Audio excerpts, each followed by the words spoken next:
I'm excited.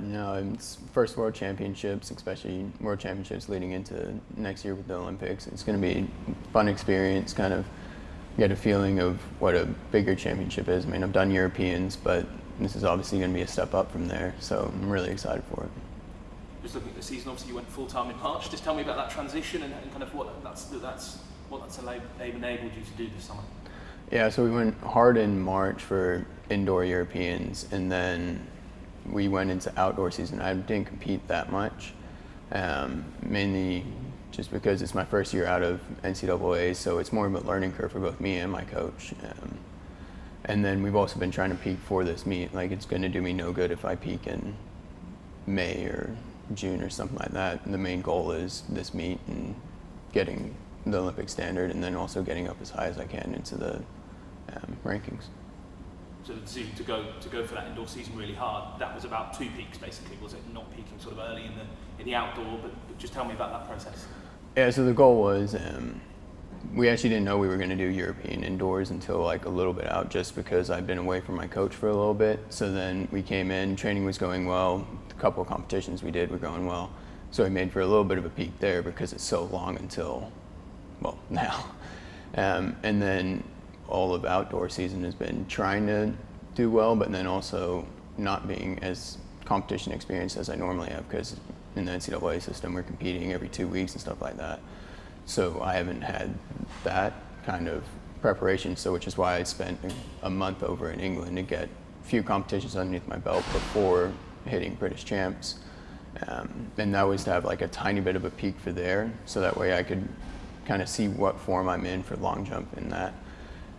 So now we're going for a big peak here, of course.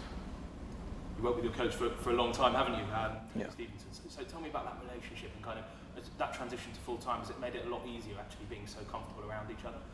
Yeah, I mean, I think it definitely helps when you're that comfortable with somebody, because going from high school into college, you have that year and a half of learning out your coach and stuff like that. So to go from college to basically staying with the same coach, there's no transition period for me, which is what I wanted. And I fully trust him with everything that we do. So if he tells me to do something, I'm just going to do it. And then I kind of understand why he's doing it.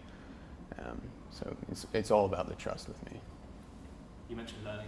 I heard you say you took a lot from Berlin last year in terms of preparation between events, just at that major championships. Take me back to that and what you learned from Berlin. Yeah, so in Berlin we learned that you really only get 2 throws for warm-up.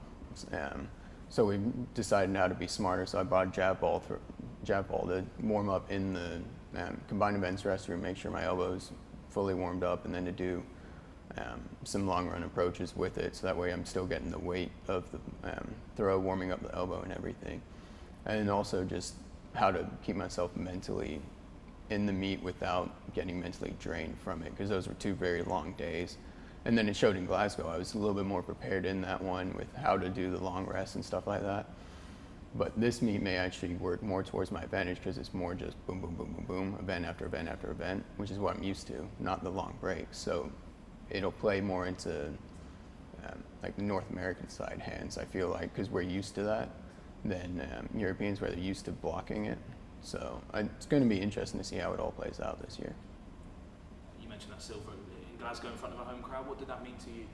Oh, it meant a lot, like to kind of like put myself out there, and also to do it on the 1,000 was just something special as well. Like, I've always known mentally I can run faster than I have.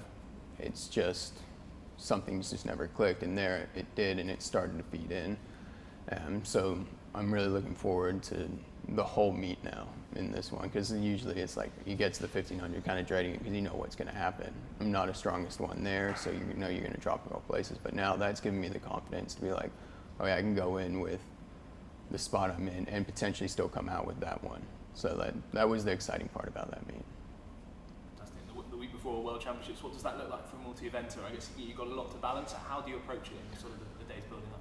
Yeah, so right now it's a lot of speed stuff, just kind of making sure everything's firing. So we did some hurdles yesterday. I'll have another hurdle session in Doha, along with a vault session and a high jump session there, and then a couple long jump sessions. And that's really about it. It's just making sure all events are touched at least once between now and when I compete on the 2nd, just to make sure everything's there and working well. So it's doing a bit of everything rather than targeting one thing at this stage. Yeah, exactly. Because I mean, you're not going to fix a whole bunch now. Between now and the championships, all the preparation's done and over with. So now it's just making sure my body is as healthy as possible, firing right, and just kind of going for it. And just finally, to wear that Great Britain jersey at World Championships, just tell me about what that means to you, I guess, and the kind of emotions it brings out.